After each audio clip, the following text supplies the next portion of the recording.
نبی اکرم صلی اللہ علیہ وسلم نے ایک مرتبہ 3 دفعہ قسم کھائی،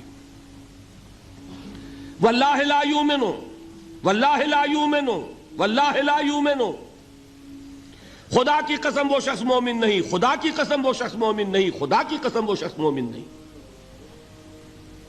واقعہ یہ ہے کہ ہم تصور نہیں کر سکتے کہ صحابہ کیسے لرز گئے ہوں گے، کانپ اٹھے ہوں گے، کون وہ بدبخت ہے، کون وہ شقی ہے جس کے بارے میں اللہ کے رسول 3 دفعہ قسم کھا کر فرما رہے ہیں کہ وہ صاحب ایمان نہیں۔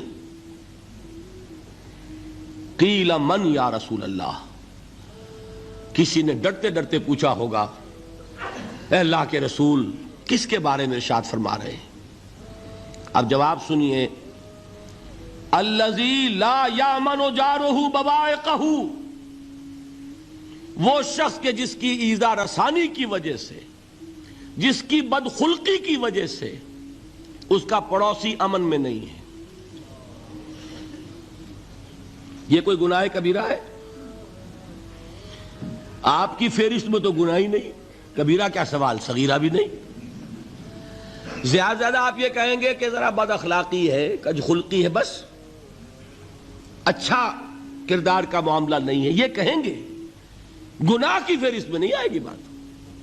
کبیرہ بہت بڑی شے ہے، لیکن اس پر اللہ کے رسول نے 3 دفعہ قسم کھائی، ایمان نہیں ہے، ہرگز نہیں ہے، خدا کی قسم نہیں۔ اب بتائیے ایمان اور عمل علیحدہ ہو جائیں گے کیا؟ یہ ہے مسئلہ جو امام بخاری کے سر پہ ہے۔ اور سنیے، فرمایا حضرت انس ابن مالک نے، یہ روایت جو میں نے آپ کو ابھی سنائی ہے یہ کوئی ایسی ویسی روایت نہیں ہے، متفق علیہ ہے، بخاری اور مسلم دونوں میں موجود، اس سے اونچا درجہ روایت کا ہے ہی نہیں۔ راوی کون؟ ابو ہریرہ رضی اللہ تعالی، ان کی والدہ لے کر حاضر ہو گئیں، یہ بچہ حضور آپ کی خدمت میں رہے گا، آپ کی خدمت کرے گا، آپ کے پاس رہے گا، ٹھیک ہے۔ وہ حضور کے خادم خاص ہیں، جیسے ذاتی کوئی ہوتا ہے معاملات میں مدد کرنے والا، خدمت کرنے والا، وہ ہیں انس ابن مالک۔ چونکہ ان کا تعارف ہو گیا ہے رضی اللہ تعالیٰ عنہ، تو ایک بات پہلے اور سنا دوں، جو بچہ اپنے اس بچپن سے لے کر 9 برس کی عمر تھی جب آئے حضور کے پاس، انتقال کے وقت عمر کتنی ہوگی؟ 19 برس، 10 برس حضور کی خدمت میں رہے۔ پہلے تو حضور کے اخلاق کی جو گواہی وہ دے رہا ہے وہ اس کی زبان سے سنیے کہ میں 10 برس حضور کی خدمت میں رہا، کسی بات پر ڈانٹنا تو کجا، حضور نے کبھی مجھ سے یہ بھی نہیں فرمایا کہ اے انس تم نے وہ کام کیوں نہیں کیا۔ یہ ہے ایک آقا کی حیثیت سے محمد الرسول اللہ صلی اللہ علیہ وسلم کا اخلاق۔ اگر نہیں کیا خود کر لیا، کوئی ڈانٹ ڈپٹ نہیں۔ حالانکہ بچے ہیں، بچوں کو ویسے بھی ڈانٹ ڈپٹ دیا جاتا ہے، لیکن نہیں۔ اب ان صحابی کی ایک گواہی سنیے، قلما خطبنا رسول اللہ صلی اللہ علیہ وسلم الا قال، فرماتے ہیں کہ شاذ ہی کبھی ایسا ہوا ہوگا کہ حضور نے کبھی خطبہ ارشاد فرمایا ہو اور اس میں یہ الفاظ نہ ہو۔ الفاظ سمجھ رہے؟ جب بھی خطبہ دیتے تھے آپ یہ الفاظ ضرور فرماتے تھے، شاذ کبھی رہ جائے تو رہ جائے، قلما خطبنا رسول اللہ صلی اللہ علیہ وسلم الا قال، کیا فرمایا؟ لا ایمان لمن لا امانت لہ ولا دین لمن لا عہد لہ، جس شخص میں امانت داری نہیں اس کا کوئی ایمان نہیں، جس میں ایفاء عہد نہیں اس کا کوئی دین نہیں۔ بنا پھرتا ہو وہ دیندار، بنا پھرتا ہو وہ صاحب ایمان اور امتی حضور کا، امانت داری نہیں تو ایمان نہیں، ایفاء عہد نہیں تو دین نہیں۔ کس کا فرمان ہے؟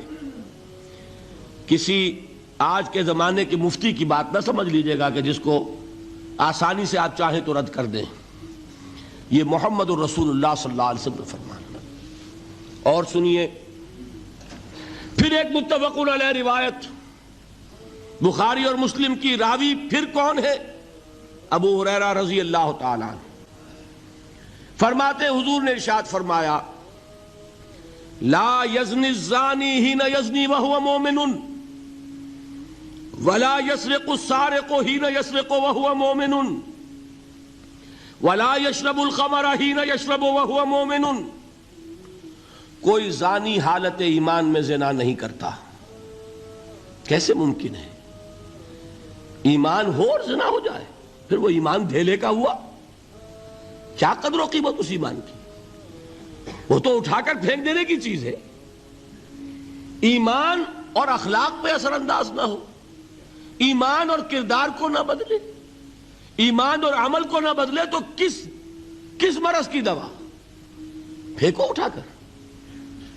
نہیں ممکن کہ ایمان ہو اور زنا ہو، نہیں ممکن کہ ایمان ہو اور چوری ہو.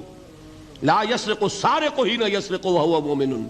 کوئی چور حالت ایمان میں چوری نہیں کرتا، کوئی شرابی حالت ایمان میں شراب نہیں پیتا. ولا یشرب الخمر حین یشرب وہو مومن. کوئی شراب پینے والا وہ مومن نہیں ہوتا جب وہ شراب پی رہا ہوتا ہے، اس وقت اس کے دل سے ایمان نکل جاتا ہے. اب دیکھیے یہاں کیا میں نے کل بتایا تھا نا، مغالطے کیا ہو گئے؟ مغالطے یہ ہو گئے کہ اس کو سمجھ لیا قانونی بات. یہ قانونی بات نہیں ہے، وہ قانونی ایمان کی بات نہیں ہو رہی، یہ حقیقی ایمان کی بات ہو رہی. قانونی ایمان کی بات ہو تو یہ کافر ہو گیا. پھر کافر نہیں ہے. قانونی ایمان کا دار و مدار قول پر ہے.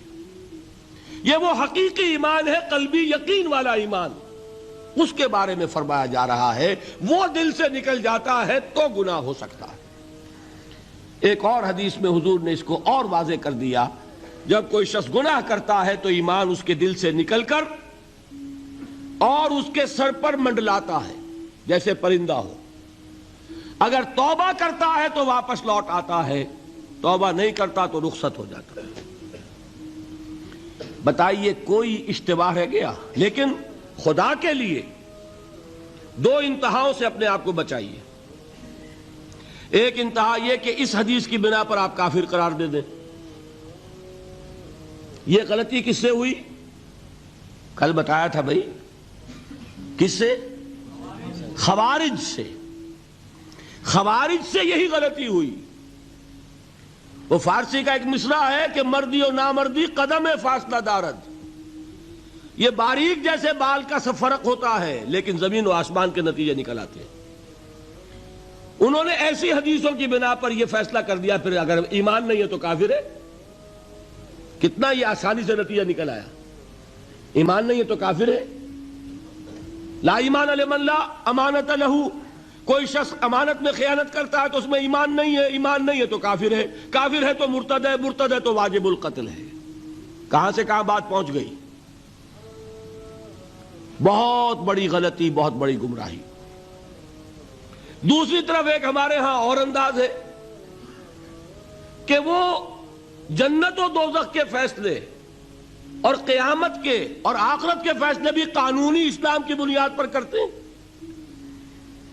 انہیں یہ سمجھ لینا چاہیے یہ قانونی اسلام دنیا میں مفید ہے، آخرت میں وہ یقین والا ایمان ہوگا تو مفید ہوگا. یہ چیز ذہن سے نکل گئی. اور برا نہ مانیے، یہ اہل سنت کے اکثر عوام کے ذہنوں سے یہ بات نکل گئی. وہ یہ سمجھتے ہیں ہمارے پاس سرٹیفکیٹ ہے، ہم مسلمان ہیں، مسلمان ہیں تو صاحب ایمان ہے، صاحب ایمان ہے تو جنت ہم پر واجب اور دوزخ ہم پر حرام. یہ آپ کے دل میں لکھا ہوا ہے کہ نہیں؟ جب دل میں یہ لکھا ہوا ہوگا تو پھر کرو گناہ. کیوں نہ کرو؟ کیوں حرام خوری نہ کرو؟ کیوں رشوتیں نہ لو؟ کیوں بددیانتی نہ کرو؟ جبکہ دوزخ تو آپ پر حرام ہے ہی ہے، آپ کو کوئی چیز نقصان پہنچا ہی نہیں سکتی.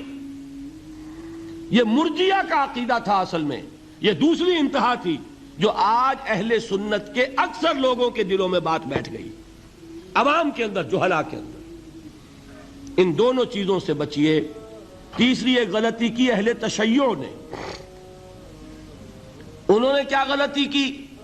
ایمان اور اسلام کے فیصلے دنیا میں کرنے لگ گئے. فلاں مومن تھے، باقی سب مسلم ہی تھے اور باقی سب منافق ہی تھے. یہ فیصلہ کرنے کا کسی کو اختیار نہیں.